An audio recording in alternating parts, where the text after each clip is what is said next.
Matthew chapter 14. At that time, Herod the Tetrarch heard the report about Jesus and said to his servants, "This is John the Baptist. He has risen from the dead, and therefore these powers are at work in him." For Herod had laid hold of John and bound him and put him in prison for the sake of Herodias, his brother Philip's wife, because John had said to him, "It is not lawful for you to have her." And although he wanted to put him to death, he feared the multitude, because they counted him as a prophet. But when Herod's birthday was celebrated, the daughter of Herodias danced before them and pleased Herod. Therefore he promised with an oath to give her whatever she might ask. So she, having been prompted by her mother, said, "Give me John the Baptist's head, here on a platter." And the king was sorry. Nevertheless, because of the oaths and because of those who sat with him, he commanded it to be given to her. So he sent and had John beheaded in prison, and his head was brought on a platter and given to the girl, and she brought it to her mother. Then his disciples came and took away the body and buried it, and went and told Jesus. Now when Jesus heard it, he departed from there by boat to a deserted place by himself. But when the multitudes heard it, they followed him on foot from the cities. And when Jesus went out, he saw a great multitude, and he was moved with compassion for them, and healed their sick. When it was evening, his disciples came to him, saying, "This is a deserted place, and the hour is already late. Send the multitudes away, that they may go into the villages and buy themselves food."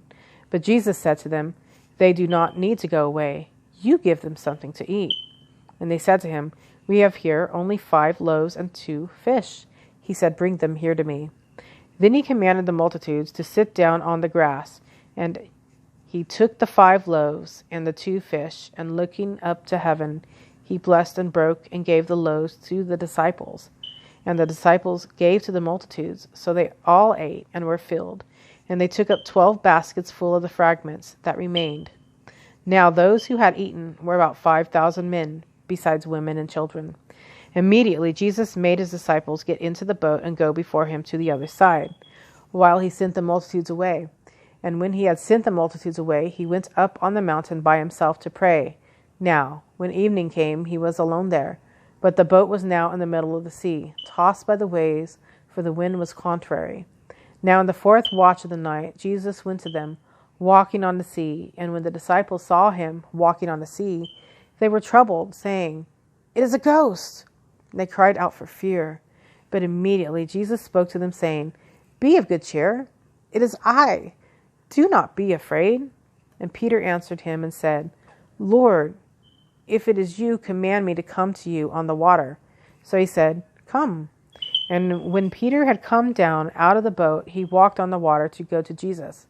But when he saw that the wind was boisterous, he was afraid, and beginning to sink, he cried out, saying, "Lord, save me." And immediately Jesus stretched out his hand and caught him, and said to him, "O you of little faith, why did you doubt?"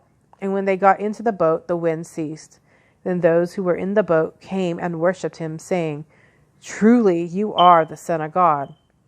When they had crossed over, they came to the land of Gennesaret. And when the men of that place recognized him, they sent out into all that surrounding region, brought to him all who were sick, and begged him that they might only touch the hem of his garment. And as many as touched it were made perfectly well.